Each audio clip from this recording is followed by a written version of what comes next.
Mesdames, Messieurs, bonjour, bienvenue sur Juste un mot. Eh bien, je parle normalement, mais quand je vais dire par exemple qu'un avion qui atterrit fait boum, et quand il atterrit, il fait sui. Comment appelle-t-on ces sons-là? Des adjectifs, des verbes? Nous, en français, ça s'appelle tout simplement des onomatopées. Les onomatopées, ce sont des mots dont la résonance reflète parfois une ou plusieurs langues et qui représentent un son émis par une chose comme un choc, une chute, un cri, un frottement, etc. et traduit par des cordes vocales. Par exemple, une pierre qui tombe dans l'eau, ça fait tout simplement boum.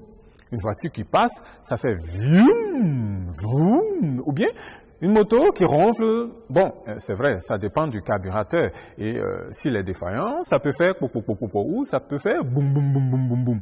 Enfin, l'essentiel, c'est de pouvoir reproduire par votre bouche, par vos cordes locales, un son naturellement émis, pas un bruit. C'est ainsi, lorsqu'on déplace une chaise, par exemple, ça peut faire crrrr, voilà. Une poule qui picore, un sol, ça peut faire cot. Le débit de Cotonou, quoi. Et lorsqu'on tape sur une machine mécanique, ça fait tchaka. Bien évidemment, pour ceux qui ont un âge, qui connaissent ce genre de machine, bien sûr. Il y a des onomatopées qui existent de façon formelle et connue et de tous, parce qu'il s'agit tout simplement d'un son universel. Par exemple, il y a toc pour taper à la porte de quelqu'un. On a aussi le tic-tac, par exemple, pour parler d'un stylo à ressort. On parle aussi de ding-dong pour parler d'une cloche ou de dring pour parler du téléphone qui sonne.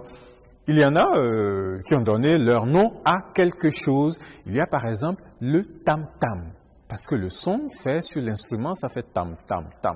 Vous voyez? Il y a par exemple le gong.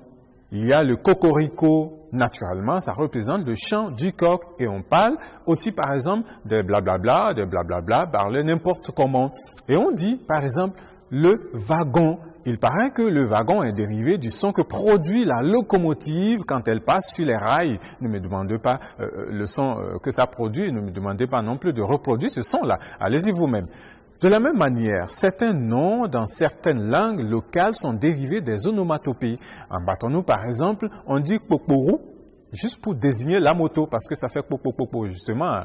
Et dans d'autres langues locales, comme on désigne le train voyageur, c'est vrai que il y en a plus depuis un temps, on dit simplement pipon, référence justement au klaxon du train qui fait pipon. Et puis, dites-moi, lorsqu'on mange avec beaucoup d'appétit, beaucoup d'inspiration, imaginez comment ça fait. Allez, c'est un exercice, allons-y, voilà, vous l'avez trouvé. Ça fait miam. Continuez, bon appétit.